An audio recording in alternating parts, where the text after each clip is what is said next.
Hey you guys, Board Game Critic here, back with you for another review. Today we're reviewing Rolling Realms, and Rolling Realms has been probably one of the biggest surprises to me, in just the depth of what I get out of it, the price point that it is, just it's fun. There's not much else to say other than there's no deep theme or anything like that. It's just a fun idea.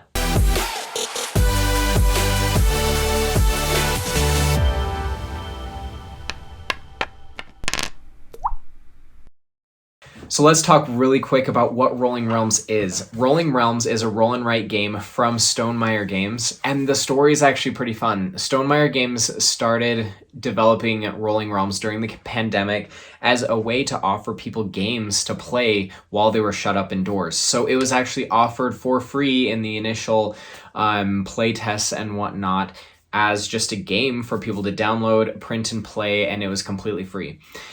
The response was good enough that they went ahead and produced an actual version, and that's what I have here for you today. Rolling Realms has been simply a treat, and I don't know what other way to describe that. There are a bunch of little realms that are all Stonemaier games. So if you don't know Stonemaier Games, super familiar, you've probably heard of Wingspan, you've probably heard of Charterstone, Scythe. We have Euphoria, Red Rising. They have a nice collection of games. And what Rolling Realms does is it basically takes all of those and creates little Mario Party mini games out of all of them. It's pretty brilliant, and honestly, it's really fun.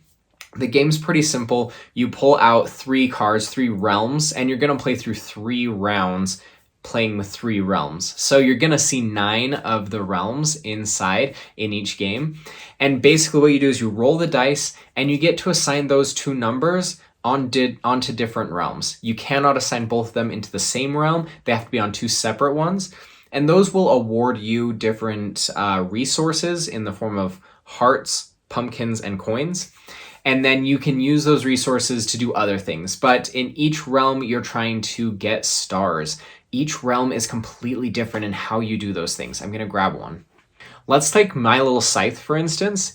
In My Little Scythe, what you're trying to do is actually get resources. So while the card awards you resources, at the end of the game, you're going to get 2 stars for each resource type that has at least 6 in the supply, whether they're used or not. So when you cross off, say, a 1 up here, you'll get a pumpkin to add to your resources. When you cross off a 1 over here, you'll get a heart. If you cross off both of the ones at any point, you get a coin. Some really cool stuff going on in Rolling Realms.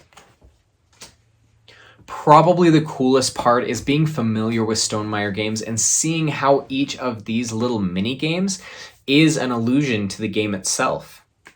My personal favorite part of Rolling Realms and what I've absolutely fallen in love with is the solo mode that plays like a game of golf. The game comes with this golf score sheet that looks something like this. What you can do is you can play through these 18 holes of golf and then compare your score at the end.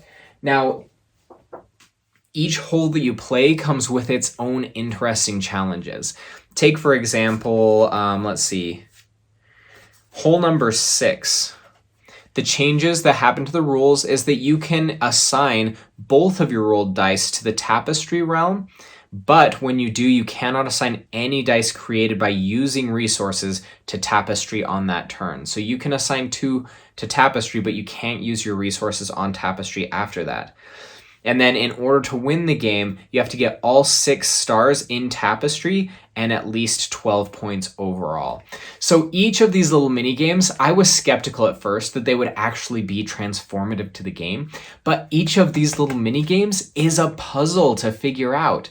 So a lot of them I've gone on my first try, but some take 3 or 4 tries of just trying to understand exactly what you have to do in order to work out the puzzle. And then, of course, there's the added slight randomness of rolling, and it's just been satisfying. It really does feel like a relaxing game of golf, and it's through these different realms. It's like you've taken the multiverse of Stonemaier Games and you're going through playing holes of golf in each of them.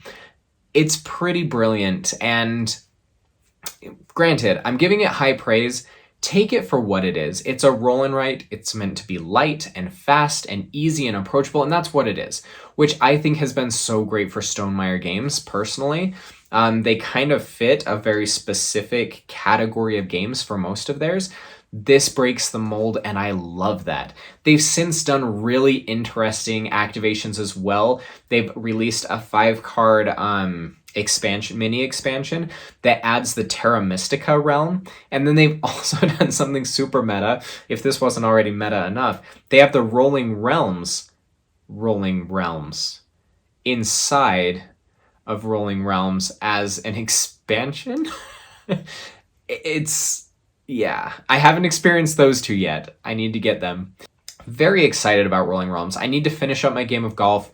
I'm very excited too. I just have it out. I can play through one of those holes of golf probably in 6 minutes. And then if I have to take multiple tries on a hole, usually doesn't take me more than 15 to 20. So it's a great way to take a break. I just have it set up on my desk constantly.